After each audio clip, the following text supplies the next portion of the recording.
ñaari aaya ñaari saar yaa ayyuhal mudammilu qumil layla yaa ayyuhal mudassiru qum fa anzir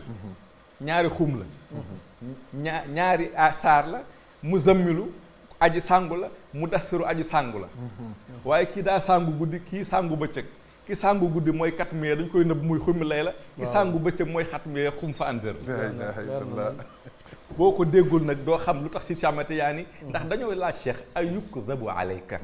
waaw waaw cheikh est-ce que daan la sosal est-ce que daan la waxu lu dul dëgg est-ce que daan la naral mu ni waaw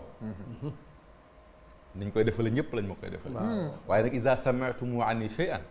faddinuhu bi mizaani sharia bu ngeen déggee ci man lu ñu ni maa ko wax teg leen ko ci balaasu sharia su dëppoo maa ko wax su dëppoowul teggil kon cheikh moom noppal nañu wallaay noppal nañu problème bi mooy ku yëg lu cheikh wax te mënoo koo teg ci balaasu sharia nga dimbali ñu ñëw laaj ña xam nag ñu tekki la ko nga noppal wallaahi boo maandoo wallaahi te nag balluwaayu sharia sharia yi maa ngi man lam juxej bi jumlati sharia fa inkaaruhu li maadarati daria 360 balluwaayu sharia moo am boo ko maîtriser wul waroo weddi wallaahi wa innahu jaala sittina min baadi 300 tuftina moom la ñu yóbbu ci rafiu darajat rafiu ra 200 la fa 80 yaa 10 sa ayn 70 muy 360 moom lañ def si doomu aadama yi boo maîtriser wul waroo ko weddi moo tax sëñ xaaj maa ngi ne yow miy weddi alaka sanja ndax poids bi ngay teg pour weddi ma man yaa ngi ak moom wallaahi poids bi balwaayu sharia yi la wallaahi te nag lépp nag daañ ko indi détail par détail incha allah guddi gi di xatmiya bala ñu laa may ni yow yaay wax ci xatmiya dañ naan la Cheikh Ahmed Tidiane yi tarixa bi mu def moo njëkkul dagal te tarixa yonent bi sallallahu alayhi wasallam moo ko fi bàyyi boo demee ci Tirmisi yonent bi neen inna shariati jaat ala 313 tariqatan man salaka wahidatan minha daxala al jannat boo demee ci kitaabul waaridaat buntu spécial la ko beral mu leer nañ wa an law istaqaamu ala tariqati la asqayna tariqa foofu maarifatu billahi la yonent bi kaana ala tariqati pourquoi ñu daan baaw naan nag ah waaw kon wa an law istaqaamu ala tariq la asqaynaa maa an ghadaaqan mooy maarifatu billahi lii tax ñu jëm kër yàlla loolu rek la ma ngi soxla wallaahi ñu ne cheikh nee naay yonent bee ko jox li muy joxe te yonent bi gaañu na bu yàgg mook cheikh fekkante wuñ ci jamono ci jamono waaw wax dëgg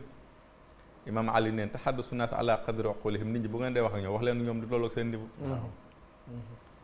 téere xadis yëpp nangu nañu al anbiya ahyaun fi quburihim yonent yëpp nga dund ci seen biir bàmmeel waaw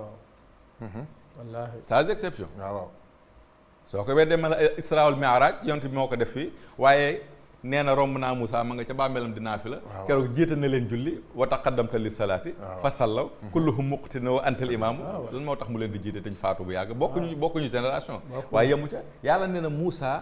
yonante bi di nga gis Moussa wala takun fii miryatin min liqaa'ihi bul werante ni di ngeen daje yéen ñaar loolu alquran wallaahi alquran yeexee alquran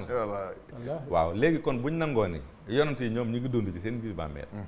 man ma ñëw fu gën a jege nag yonent bi nee na nit du dee nit du dee dee dañ koy mos rek kullu nafsin zaa'iqatul mawt waaw da nga koy mos parce que yonent bi ne bu ñu la suulee ba pare bay ñibbi ñu la suul si booy bu ñuy dem yow da ngay dégg seen tànk yi waaw ku dee nan lay dégg ay tànk buy ñibbi est-ce que yàlla waxul yéefar bi laqad kunta fii ghaflatin min hadha fa kashafna anka ghitaa'aka fa basaruka al-yawma hadiid weddi woo woon léegi tey gisoo lépp ne leer naan ci yow